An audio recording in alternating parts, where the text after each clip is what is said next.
Konnichiwa! Disasters struck, a comet's about to hit Earth, and you need to sell your entire games collection to pay for a ticket off this doomed planet. But you've got a couple of years before this happens. So what's the last thing you'd sell in your gaming collection? My name's Mike, and this is the Retro Gamer Boy Show.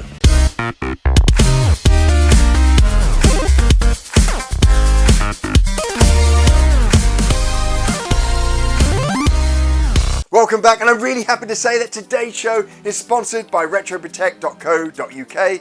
These guys make some awesome protective sleeves for not only your game cases, but also for your manuals. They do everything from Master System all the way up to the Nintendo Switch. So if you want to make sure that your gaming collection stays pristine, head over to retroprotect.co.uk. Now, a few weeks ago, the Essex Retro Gamer put out one of the best ever questions I've ever heard asked of the retro gaming community. If you had to sell your entire gaming collection, what is the last thing that you'd sell? What a brilliant and terrible question! I got so much cool stuff in this games room, and I hate selling anything. In fact, it was only last year probably that I started to sell off bits of my games collection to fund this massive Mega Drive collection behind me. But to sell it all and then decide what the last thing I was going to sell, it's pretty torturous. While I think about this, why don't we hear from some of the guys in the Retro Refresh crew? Hey Mike, that's a good question. I'd probably say my OG Game Boy, because it holds a lot of nostalgia for me. And it's probably one of the only things that I've actually had from day one. So I would say it's got to be my OG Game Boy. Only one thing. Wow. I would say my modded PS2, because it has 4 terabytes of games. So at least if I had to get rid of all my games, every game in my collection, I would still have a modded PS2 with more games to play than I could ever do in my lifetime. So I think that's the one thing in my games room, if I had to keep it, or is the only thing I could keep instead of everything else, modded PS2. Okay, so it sounds like some of those guys find it hard to let go of that last thing. So I'm now going to pick 5 things and count down from there. So these are the last 5 things I'd have in my collection, and I'd sell them off in this order. Yep, at number 5, I would sell this. My complete in-box Sega Mega Drive Tower of Power collection. The only thing missing from this collection at the moment is the karaoke unit, and then it's pretty much complete. Oh God, I hope I never get to this stage. Whew. If I had to sell everything in the game room, and I'm not shirtless, because I'm not sexy enough to pull that off, I would not sell someone who is sexy enough. And it's this guy right here. My Ultimate Warrior wrestling buddy. Feel the power, dude! Yeah! And then I could beat his ass. Because I was so upset that I had to sell everything in my game room. If I had to sell everything in this game room, hopefully I keep this hands, I think I would pick the Wii U.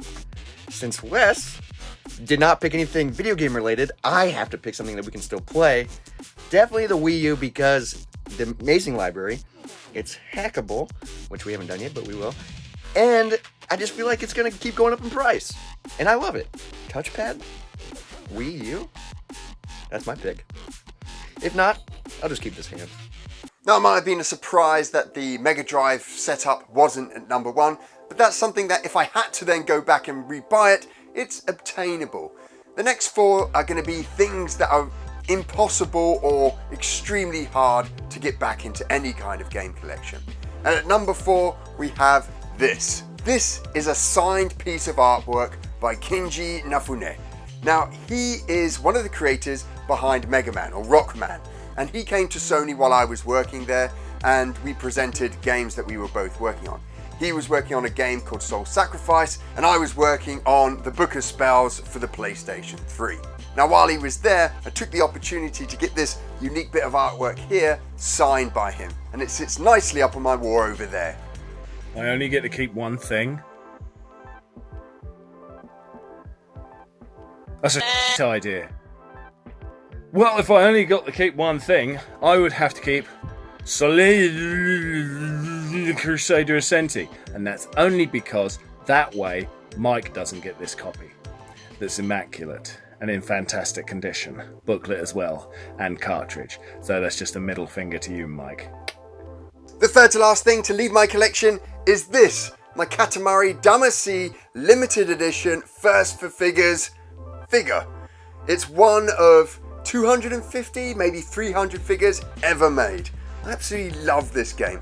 I loved Katamari when it first came out. I imported it from Japan when I was working at PlayStation. In fact, about 5 or 6 of us did, and just fell in love with this series. It's one of my all-time favorite game series, and one that I think really changed things up for the PlayStation 2. Now, if I could only keep one thing in my game room, there's a few options that I could easily go for. I mean, Metal Gear Solid 1, my physical copy of it, my favourite game ever. I'd love to keep that, but then also I could say my full fat PS3, because with that I suppose I've got access to the most games, the most PlayStation games possible. That'd be a great console to keep hold of, but if I had to keep hold of one thing, I think it would have to be this. This is a frame that my wife made about Glow, the first ever indie game I created. And basically it's snippets of people on Twitter, of all the most important milestones leading up in the creation of that game and to its release. And out of everything in my game room, this is definitely the most important thing to me. At number 2, it's the second rarest Mega Drive ever made. Just over 190 copies ever made. And it's this, Lakers vs Celtics on the Sega Mega Drive. This game was never released in Europe. Only a few copies were made, perhaps for review, but essentially licensing got in the way and it never made it out to the shops. What's the last thing I would sell? Well, I was going to say Soleil, but Sega Tom beat me to that. Maybe the Zelda board game? Maybe the Zelda trilogy on CDI? Honestly though, I'm gonna go with Lady Lacy because she's the most fun thing to play with in the game room. I would say sell it all, because there's more room for my toys. Hey! Okay, the last thing I would sell in this massive games collection. And I find it extremely difficult to think that I would ever sell this. I would probably take this to my grave. And it is my signed copy of The Legend of Zelda by Miyamoto-san. I've met Miyamoto in person a couple of times. I've even got to demo one of my games to him. But he came to London. I think he's only come to Europe once. And I queued up at Virgin Megastore to get him to sign this. I think I was maybe 15th or 16th in the queue. But I got him to sign my copy and I made this presentation frame around it. We'll take a quick look at this. But this is... this would definitely be the last thing to leave my games room.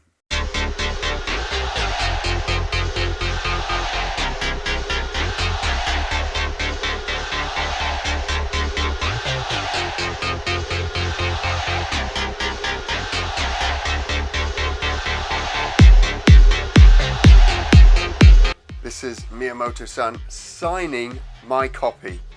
So there's the photographic evidence of him signing this copy of the game.